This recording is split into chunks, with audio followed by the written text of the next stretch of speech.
সামরিক দিক থেকে শক্তিশালী হওয়ার পরও যুক্তরাষ্ট্র কেন ইরানকে ভয় পায়? কি এমন আছে ইরানের কাছে যার জন্য এত চিন্তা মার্কিন প্রশাসনের? কারণ পারমাণবিক ইস্যুতে সাম্প্রতিক সময়ে ইরানের সাথে বেশ কয়েকবার আলোচনায় বসার ইচ্ছা প্রকাশ করেন যুক্তরাষ্ট্রের প্রেসিডেন্ট ডোনাল্ড ট্রাম্প। যদিও মার্কিন প্রশাসনের অযাচিত বল প্রয়োগ নীতির সামনে মাথা নত না করার ঘোষণা দিয়েছেন ইরানের সর্বোচ্চ ধর্মীয় নেতা আয়াতুল্লাহ আলী খামেনি। তাহলে কি আবারও সংঘাতের পথকেই বেছে নেবে যুক্তরাষ্ট্র? মধ্যপ্রাচ্যের সবচেয়ে প্রভাবশালী সামরিক শক্তিগুলোর একটি ইরান। দেশটির রয়েছে আইআরজিসি নামের এক শক্তিশালী বাহিনী, যারা শুধু সেনাবাহিনীর অংশ নয়, বরং গোয়েন্দা, প্রযুক্তি, সাইবার যুদ্ধ ও বিদেশে সামরিক অভিযানও পরিচালনা করে থাকে। এমনকি ইরানের সামরিক বহরে থাকা আত্মঘাতী ড্রোন ও ব্যালিস্টিক মিসাইল তৈরিতে গুরুত্বপূর্ণ ভূমিকা পালন করে আইআরজিসি। পারস্য উপসাগরকে নিয়ন্ত্রণকারী দেশগুলোর একটি ইরান। এখানে রয়েছে বিশ্বের প্রায় 20% তেল রপ্তানির রুট হরমুজ প্রণালী। সমরবিদরা বলছেন ইরান চাইলেই এই রুটটি একদিনেই বন্ধ করে দিতে পারবে, যার ফলে বৈশ্বিক জ্বালানি বাজারে নেতিবাচক প্রভাব পড়বে। এছাড়াও বহুদিন ধরেই ইরান পারমাণবিক কর্মসূচির সাথে জড়িত। যুক্তরাষ্ট্রের আশঙ্কা তেহরান ইউরেনিয়াম ব্যবহার করে পারমাণবিক বোমা তৈরি করছে। তাই তো সাম্প্রতিক সময়ে ইসরায়েলকে উস্কিয়ে দিয়ে ইরান জুড়ে তাণ্ডব চালিয়েছে যুক্তরাষ্ট্র। এমনকি প্রেসিডেন্ট ট্রাম্পের নেতৃত্বাধীন মার্কিন প্রশাসন নিজেই ইরানের 3টি পারমাণবিক কেন্দ্রে বোমা হামলাও চালিয়েছে।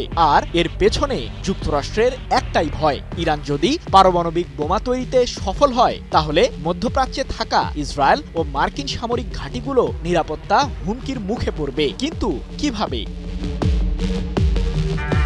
এই প্রশ্নের উত্তর এরই মধ্যে জানিয়ে দিয়েছে ইরানের সর্বোচ্চ প্রতিরক্ষা বাহিনী আইআরজিসি। মার্কিন কেন্দ্রীয় কমান্ড গত 22 জুন যখন ইরানের পারমাণবিক কেন্দ্রগুলোতে বোমা হামলা চালালো, তার ঠিক 2 দিনের মাথায় কাতারে থাকা যুক্তরাষ্ট্রের অন্যতম বৃহৎ সামরিক ঘাঁটি আল উদেইদকে লক্ষ্য করে ক্ষেপণাস্ত্র ছোড়ে আইআরজিসি।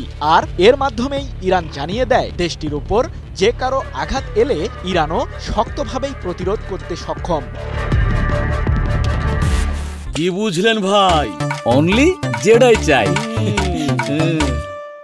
এদিকে মধ্যপ্রাচ্য জুড়ে ইরান গড়ে তুলেছে শক্তিশালী এক সামরিক নেটওয়ার্ক, যার কেন্দ্রে রয়েছে ইয়েমেনের সশস্ত্র বিদ্রোহী গোষ্ঠী হুথি, লেবাননের হিজবুল্লাহ ও ফিলিস্তিনের স্বাধীনতাকামী সংগঠন হামাস সহ বেশ কিছু সংগঠন। যুক্তরাষ্ট্রের অভিযোগ, এসব সশস্ত্র গোষ্ঠীকে অস্ত্র ও অর্থ দিয়ে সহায়তা করছে তেহরান। ইসরায়েলকে রাষ্ট্র হিসেবে স্বীকৃতি দেয় না ইরান সরকার। এমনকি প্রেসিডেন্ট মাসুদ পেজেশকিয়ানের নেতৃত্বাধীন ইরান সরকার বহুবার প্রকাশ্যে বলেছে ইসরায়েলকে মানচিত্র থেকে মুছে ফেলা হবে। আর যুক্তরাষ্ট্রের মধ্যপ্রাচ্য নীতির মূল ভিত্তি ইসরায়েলকে রক্ষা করা। কিন্তু সাম্প্রতিক সময়ে হুথিদের হামলায় এক প্রকার বিপাকেই পড়ে ইসরায়েল, যেটিকে ঘিরে ঘাবড়ে যান মার্কিন প্রেসিডেন্ট ট্রাম্প। এছাড়াও রাশিয়া ও চীনের সাথে ইরানের রয়েছে কৌশলগত ঘনিষ্ঠ সম্পর্ক। দেশ দুটির সাথে বেশ কিছু সামরিক ও প্রতিরক্ষা চুক্তিও করেছে তেহরান। সম্প্রতি চীন থেকে ক্ষেপণাস্ত্র তৈরির গুরুত্বপূর্ণ উপকরণ এনেছে ইরান। অন্যদিকে রাশিয়ার কাছ থেকে 48টি সু-35 মডেলের মাল্টিরোল যুদ্ধবিমান পেতে চলেছে তেহরান। এগুলোকে ঘিরে ব্যাপক চিন্তাতেই আছে মার্কিন প্রশাসন, দাবি সমরবিদদের। সৃজন মাহমুদ, নিউজ 24।